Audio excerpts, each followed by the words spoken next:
On the day in question, I had fought with my son in the morning, and he had left the house in a rage.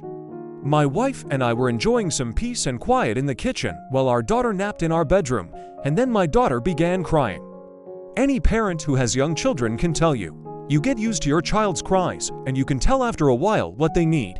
They cry differently if they are hungry, or need changing, or are just restless and want to be held. Babies can communicate pretty well before they can speak. This cry was none of those things. This cry was terror. The second we heard it, my wife and I were both up out of our chairs and running to the room. The door was locked, of course, and it took a few seconds to get the right key and get it open. My son was in the room. We lived in a bungalow, and he had climbed in the window to get to her.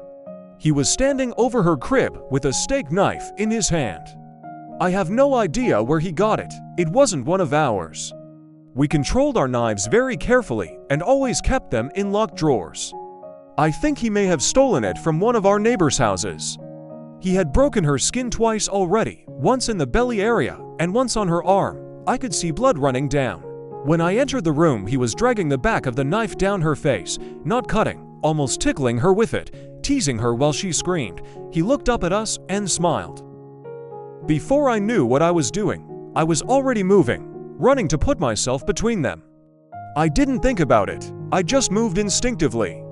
Even with that, my wife got there faster. It was like a movie on fast forward. She got to our son and bashed his hand away, knocking the knife across the room, and then shoved him with her whole body weight, so hard that he flew away from the crib and bounced off the wall. I picked up my daughter and held her while my wife screamed us. I could see her shaking, almost convulsing. I can remember the smell of the room, the sound of my daughter screaming and wailing. The look on my son's face as he stood there, just nothing. Blank, dead. There was nothing in his eyes, no emotion. He looked like an alien to me. I watched my wife take a step toward him.